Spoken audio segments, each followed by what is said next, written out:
நாடாளுமன்ற தேர்தல் 2024 இந்தியா மாதிரியான ஒரு நாட்டுக்கு தேர்தல்கள் ரொம்பவே முக்கியமானது. இந்தியாவில் பல விழாக்கள் நடந்துகிட்டே இருந்தாலும் எல்லா மக்களுக்குமான ஜனநாயக விழாவா தேர்தல்கள் தான் பார்க்கப்படணும், கொண்டாடப்படணும். ஆனால் எல்லா மக்களுக்கும் தேர்தல் பற்றியும் அதில் ஓட்டு போடுறதை பற்றியும் பெரிய ஆர்வம் இருக்கான்னு கேட்டால் அது கேள்விக்குறி தான். இங்கே யாருக்கு ஓட்டு போட்டு என்ன மாறிட போகுதுன்ற எண்ணம் தான் நிறைய மக்கள்கிட்ட இருக்குது. ஏதோ 2 கட்சிக்கும் 2-3 தலைவர்களுக்கு இடையில் நடக்கிற சண்டையாக தான் தேர்தல்கள் பார்க்கப்படுது. அதனாலேயே இந்த தேர்தல்களில் யார் ஜெயிச்சா என்ன, யார் தோத்தா என்னன்ற எண்ணம் தான் நிறைய மக்கள்கிட்ட இருக்குது. இந்த எண்ணத்தை மாற்றணும்னா தேர்தல்கள் நடத்தப்படுறதுக்கான உண்மையான நோக்கத்தை மக்களுக்கு தெரியப்படுத்தணும்.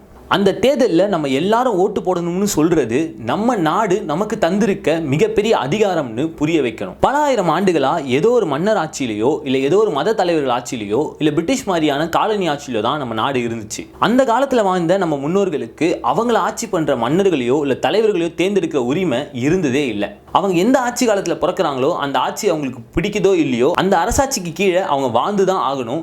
அதை மாற்றக்கூடிய சக்தி எந்த ஒரு சாமானிய மக்களுக்கும் அந்த காலத்தில் இருந்ததே இல்லை. ஆனால் இப்போ சுதந்திர இந்தியாவில் நமக்கான தலைவர்களை நம்மளே தேர்ந்தெடுக்கிற உரிமை நம்மக்கிட்ட இருக்கு. அந்த காலத்தில் நம்ம முன்னோர்களுக்கு கிடைக்காத இந்த ஜனநாயக உரிமை தான் இந்திய அரசியலமைப்பு சட்டம் நமக்கு தந்திருக்க மிகப்பெரிய அதிகாரம். இந்த உரிமையை உறுதிப்படுத்த தான் நாடாளுமன்ற தேர்தலிலிருந்து சின்ன ஊராட்சி மன்ற தேர்தல்கள் வர நடத்தப்படுது.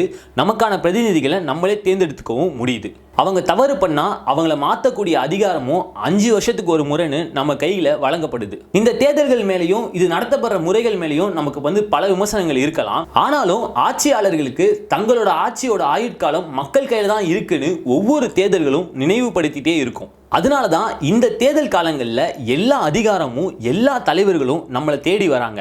சிம்பிளாக சொல்லணும்னா ஆட்சியில் இருக்க 5 வருஷமோ அவங்க அதிகாரம்னா அந்த ஆட்சியை யாருக்கு வழங்க போறோம்ன்ற மக்கள் அதிகாரம் நம்ம கிட்ட தான் இருக்கு. இப்படிப்பட்ட மக்கள் அதிகாரத்தை கொடுக்கிற தேர்தல்களை நாம ஜனநாயக திருவிழாவா நம்ம வாக்குகளை செலுத்துறது மூலமா அதை கொண்டாடியே ஆகணும். அந்த விதத்துல இந்த 2024 நாடாளுமன்ற தேர்தலையும் பெரும் ஜனநாயக திருவிழாவா கொண்டாடுவோம். நம்மளோட உரிமையை நம்ம உறுதிப்படுத்துவோம். முக்கியமா தேர்தல்கள் குறித்தும் அரசியல் குறித்தும் நிறைய வீடியோஸ் நம்ம சேனல்ல ரிலீஸ் ஆக இருக்கு. ஸோ இப்போயே சப்ஸ்கிரைப் பண்ணி வச்சுக்கோங்க. இந்திய தேர்தல்கள் குறித்த உங்களோட கருத்துக்களை கமெண்ட் செக்ஷன்ல சொல்லுங்க. வீடியோ பிடிச்சிருந்தா லைக் பண்ணுங்க, ஷேர் பண்ணுங்க.